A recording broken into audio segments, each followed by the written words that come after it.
स्वागत करती हूँ आपको अपने चैनल अन्नू यादव में। आज के हमारे इस वीडियो में हम आपके लिए एक छोटी सी कहानी लेकर आए हैं। धर्म और कर्म में सबसे बड़ा कौन है? आज हम इस कहानी के माध्यम से जानेंगे धर्म और कर्म में कौन बड़ा है। दोस्तों, आज के ये कहानी बहुत ही ज्ञानवर्धक है, इसलिए ये कहानी अंतिम तक ज़रूर सुनिएगा। एक बार धर्म और कर्म में लड़ाई हो गई। धर्म कहता कि मैं बड़ा हूँ और कर्म कहता कि मैं बड़ा हूँ। दोनों में विवाद इतना बढ़ गया कि दोनों इसका न्याय करवाने के लिए देवराज इंद्र के पास पहुँच गए। देवराज इंद्र दोनों को देखकर बोले, हे धर्म और कर्म, आप दोनों किस उद्देश्य से यहाँ पधारे हैं? तो धर्म और कर्म ने कहा, हे देवराज इंद्र, हम दोनों में कौन बड़ा है? इस बात को लेकर विवाद हो गया है। अब आप ही न्याय करिए कि हम दोनों धर्म और कर्म में कौन बड़ा है। दोनों की बात सुनकर देवराज इंद्र अचरज में पड़ गए कि आखिर में सबसे बड़ा कौन है। वो इस विवाद का न्याय नहीं कर पा रहे थे। तभी देवगुरु बृहस्पति ने कहा, हे देवराज इंद्र, इसका न्याय तो सिर्फ राजा विक्रमादित्य ही कर सकते हैं, जो इस समय पृथ्वी लोक पर है। इसलिए हम सभी को उनके दरबार में चलना चाहिए। देवराज इंद्र, देवगुरु बृहस्पति, धर्म और कर्म राजा विक्रमजीत के दरबार में पहुँचे। राजा विक्रमजीत बहुत ही धर्मात्मा, न्यायप्रिय और पराक्रमी राजा थे। राजा विक्रमजीत जब देवराज इंद्र, देवगुरु बृहस्पति एवं धर्म और कर्म को देखा तो सभी को प्रणाम किया और बोले, हे देवो, आपके आगमन मात्र से हमारा जीवन धन्य हुआ। बताइए, ये तुच्छ सेवक आपकी क्या सेवा कर सकता है? देवराज इंद्र ने कहा, हे राजा, हम एक दुविधा में हैं, कृपा आप बताइए, धर्म और कर्म में से सबसे बड़ा कौन है? राजा विक्रमजीत कुछ देर तक सोचते रहे, फिर बोले, हे देवो, आप हमारे साथ वन में चले, हम इसका उत्तर अवश्य ही देंगे। वन में पहुंचने के बाद धर्म से पूछा, हे धर्म, तुम बताओ, तुम कैसे बड़े हो? तो धर्म ने कहा, यदि मैं सो जाऊं तो संसार में अत्याचार बढ़ जाएगा, इसलिए मैं बड़ा हूँ। तब राजा विक्रमजीत ने कर्म से कहा, तुम कैसे बड़े हो? तो कर्म ने कहा, अगर मैं सो जाऊं तो संसार नहीं चल पाएगा, सभी कार्य बाधित हो जाएंगे, इसलिए मैं बड़ा हूँ। राजा विक्रमजीत कुछ सोच रहे थे, तब उन्हें एक व्यक्ति आता दिखाई दिया। राजा ने कर्म से कहा, हे कर्म, ये व्यक्ति जो दिखाई दे रहा है उससे पूछिए कि वे कहाँ जा रहा है। आप उससे सदा मार्ग से कार्य करवाइए, आप अपना चमत्कार दिखाइए।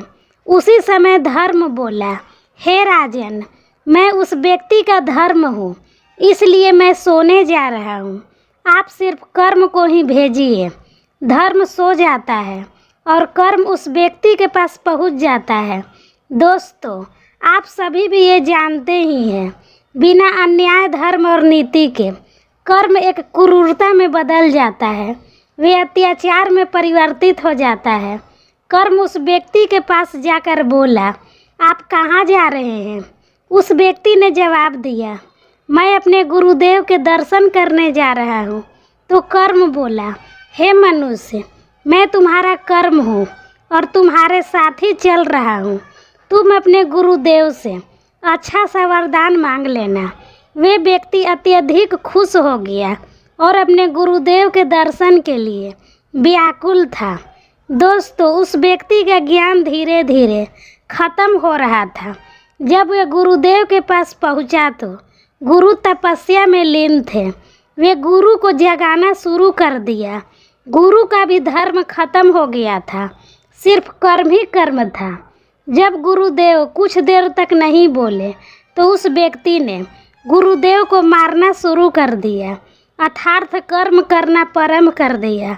क्योंकि उस व्यक्ति का धर्म सो गया था, इसलिए उसका कर्म दुष्कर्म में बदल गया। अगर धर्म नहीं है तो कर्म तो होगा लेकिन गलत कर्म होगा। जब गुरुदेव का ध्यान टूटा तब उन्होंने देखा उनका प्रिय शिष्य उनकी पिटाई कर रहा है। गुरु ने जब देखा तो वे क्रोधित होकर श्राप दे दिए और कहा, तेरा ये बर्ताव जानवरों जैसा है, इसलिए मैं श्राप देता हूँ कि तू इसी वक्त जानवर यानी गधा बन जा। गधा भागता हुआ राजा विक्रमजीत के पास पहुँच गया और बोला, देखिए राजा, मैं कर्म हूँ और मेरा प्रभाव इतना है कि मैं एक व्यक्ति को गधा बना दिया, इसलिए मैं बड़ा हूँ। राजा विक्रमजीत ने धर्म से कहा, अब तुम जाओ और अपना चमत्कार दिखाओ। धर्म तुरंत उस गुरु के पास पहुँच गया। जब गुरु को धर्म का ज्ञान हुआ तो उन्हें यह एहसास हुआ कि उनसे अनर्थ हो गया है। उन्होंने अपने शिष्य को ही श्राप दे दिए। वे बहुत दुखी हुए और कहने लगे, हे प्रभु, मैंने अनजाने में अपने शिष्य को इतना कठोर श्राप दे दिया। दोस्तों, अब धर्म उस गधे की पत्नी के पास पहुंच गया। तब गधा अपने घर की तरफ भागने लगा। उसकी पत्नी को भी धर्म के कारण ये ज्ञान हो गया कि उसका पति आ रहा है और उसके गुरुदेव ने उसके पति को श्राप दे दिए हैं। वे उस गधे यानी अपने पति को लेकर गुरुदेव के पास पहुंच गई और कहने लगी, हे गुरुदेव, मुझे क्षमा कीजिए और अपना श्राप वापस ले लीजिए। गुरुदेव ने कहा, हे पुत्री, मैं ये अपना श्राप वापस तो नहीं ले सकता, लेकिन इसका मुक्ति का उपाय जरूर बता सकता हूँ। जब ये देवराज इंद्र और देवगुरु बृहस्पति के दर्शन कर लेगा तब इसका उद्धार हो जाएगा। ये सुनकर पत्नी बोली, हे गुरुदेव, आप ही बताइए वे कहाँ मिलेंगे। गुरु ने अपने तप से देखा और बोले, तुम राजा विक्रमजीत के दरबार में चली जाओ, वहाँ दर्शन मिल जाएंगे। दोस्तों, धर्म के प्रभाव से वे पत्नी अपने श्रापित पति को लेकर राजा के दरबार में पहुँच गई। वहाँ पर राजा विक्रमजीत, देवराज इंद्र और देवगुरु बृहस्पति दरबार में बैठे हुए थे। जब वे देवराज इंद्र और देवगुरु बृहस्पति का दर्शन किया तो वे श्राप से मुक्त हो गया। इसके बाद राजा विक्रमजीत ने फैसला सुनाया और कहा, हे कर्म, तुम बड़े नहीं हो, तुम बड़े तब हो जब तुम्हारे साथ धर्म, नीति और न्याय हो। इसके बिना तुम बड़े नहीं हो सकते। अगर तुम अन्याय, अत्याचार और अधर्म के साथ रहोगे तो तुम छोटे ही रहोगे। इसलिए हे कर्म, तुम बड़े तभी हो जब धर्म तुम्हारे साथ हो। तुम धर्म से बड़े नहीं हो सकते। ये बात सुनकर धर्म और कर्म दोनों ही प्रसन्न हो गए। दोस्तों, जब धर्म की हानि होने लगती है तब भगवान श्री हरि विष्णु धर्म की रक्षा के लिए अवतार लेते हैं। भगवान श्री हरि विष्णु कहते हैं कि ईगो तक मैं धर्म के रक्षा के लिए पृथ्वी लोक पर अवतार लेता रहूँगा। दोस्तों, इस तरह से राजा विक्रमजीत ने बताया कर्म से बड़ा धर्म होता है। इसलिए दोस्तों, हमें कर्म को धर्म के साथ करनी चाहिए। जिसने भी धर्म का साथ कर्म नहीं किया उसका विनाश हुआ है। इसलिए दोस्तों, अपने जीवन को सुखमय बनाने के लिए धर्म का साथ ना छोड़ें और धर्म के साथ ही कर्म करें।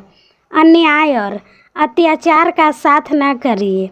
अगर आपने धर्म का साथ कर लिया तो आपका मानव जीवन सफल हो जाएगा।